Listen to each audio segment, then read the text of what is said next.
What's going on? We back. Motor City Sports Talk. We in the building. Talk about Stefanski.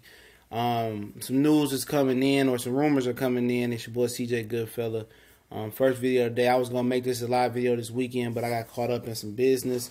I apologize for missing the live stream this weekend, but I turned it to a video. Had to find time to actually do it before this became outdated or somebody else really nailed it. But Stefanski is the guy who's heading the head coaching search and is supposed to be spearheading the GM search. But what it turns out to be that he's going to be an advisor. He signed a 3-year contract, from what I understand. He's going to be an advisor / general manager. They want to bring a young general manager in to groom them under the watch of Stefanski for at least the next 2-3 years. So at the end of the day, I'm not surprised. Tom Gores is in power, somebody that has pretty much, from what I understand, hasn't won jack crap in the NBA. He hired an advisor, and and now the advisor is going to be running the show as the GM. He's going to be overseeing what the next young GM they bring in, and for one, I don't like it. This dude ain't no Jerry West or nobody that's accomplished. But like I said, he got tons of experience from Toronto to Memphis to the 76ers. He succeeded Billy King, who was the 76ers GM, and I think who ended up going to the Brooklyn Nets, excuse me. I think that was in Jersey Nets at the time that he ended up going over there. But like I said, he was hired, and he was hired to make it work. He was hired to make it work. And, they want to win now with Griffin, Drummond, and Jackson as their core. And pretty much you guys know how I feel about it. But like I said, at least it's not a complete dummy that don't know nothing about the NBA. I'm pretty sure before he took the job, Tom Gores already knew exactly what they wanted to do. He knew exactly what Tom Gores wanted. And that's fine. If they think they can win now with this core, that's totally fine. I know they can't. I don't want to get into an argument with anybody else. But I know they can't. This is not a winnable roster. When you gonna win? When I say win, I mean make a deep playoff run. And that's my opinion there. You know what I'm saying? I could be wrong. This team could go to the NBA championship and win and sweep the Golden State Warriors, right? I definitely could be wrong.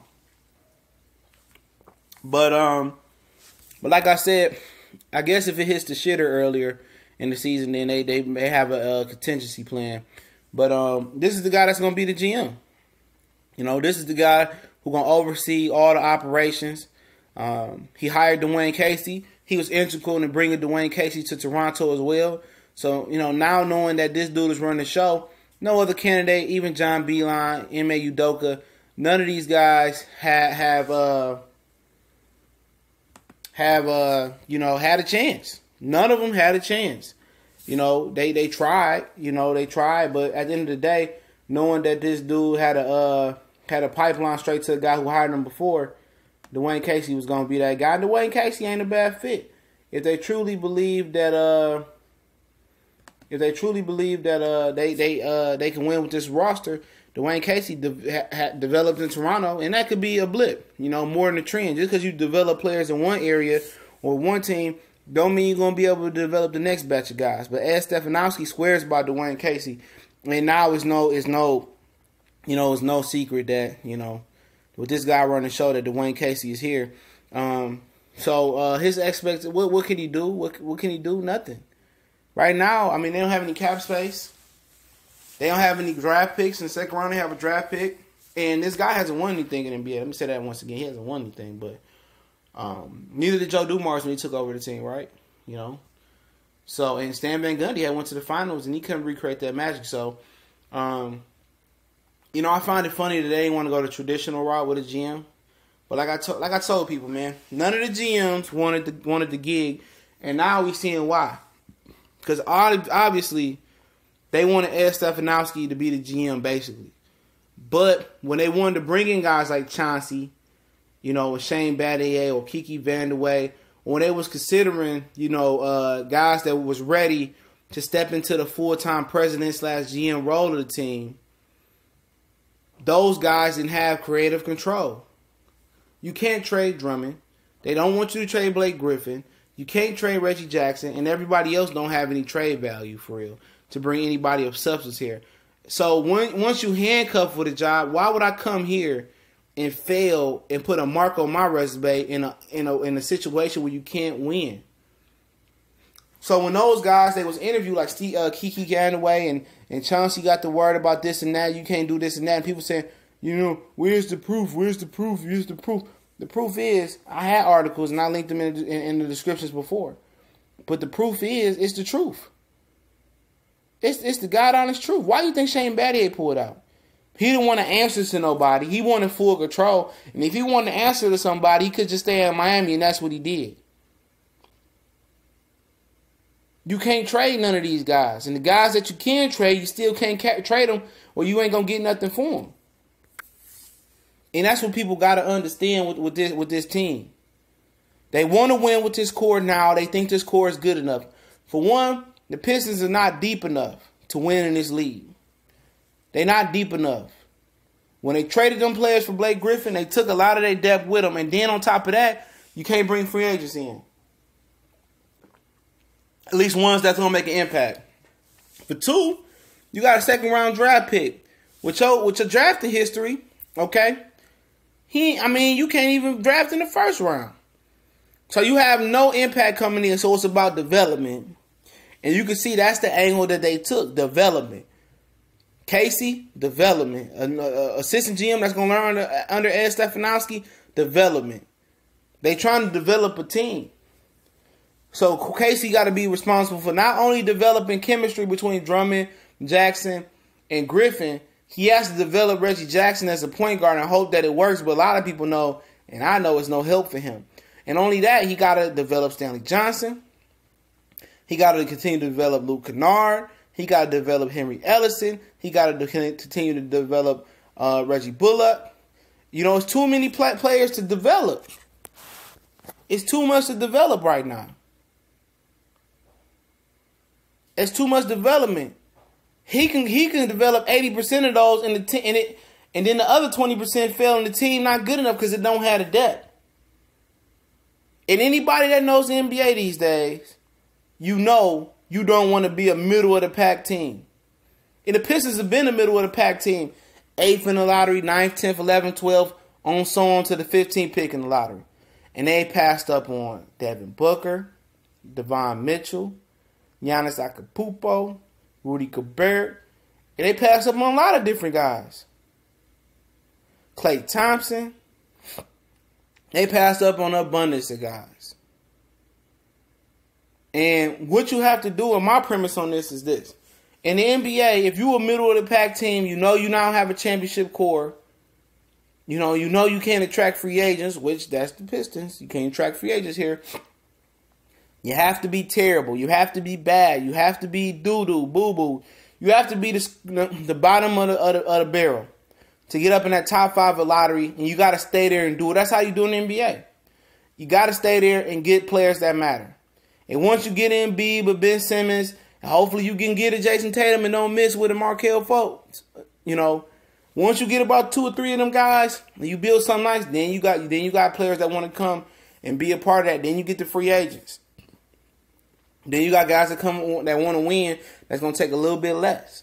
But that's the formula. The Pistons keep on trying to recreate the magic that Joe Dumars did with Chauncey, Ben, Rip, Tayshaun, and Ray Rashid and all. They trying to recreate that magic. But Josh Smith, Ben Gordon, Charlie Wade, that didn't work.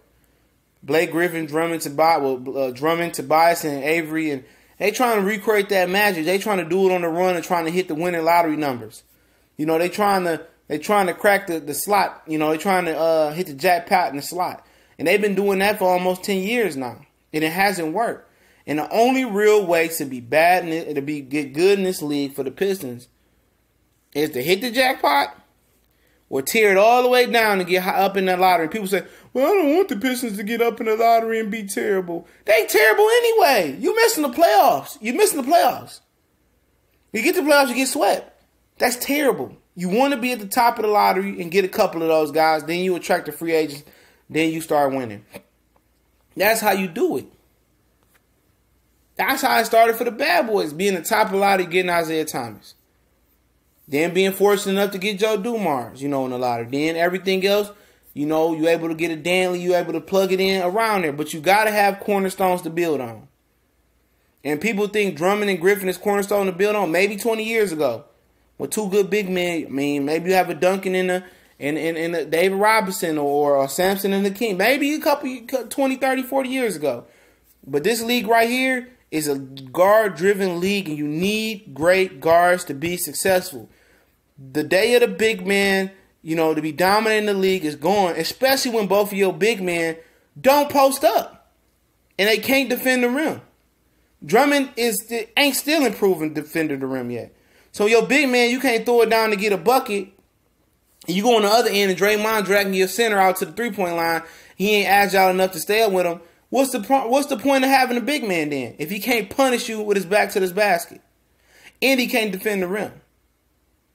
You feel me? But Ed Stefanski, he got experience, you know what I'm saying? And he going to be running the show.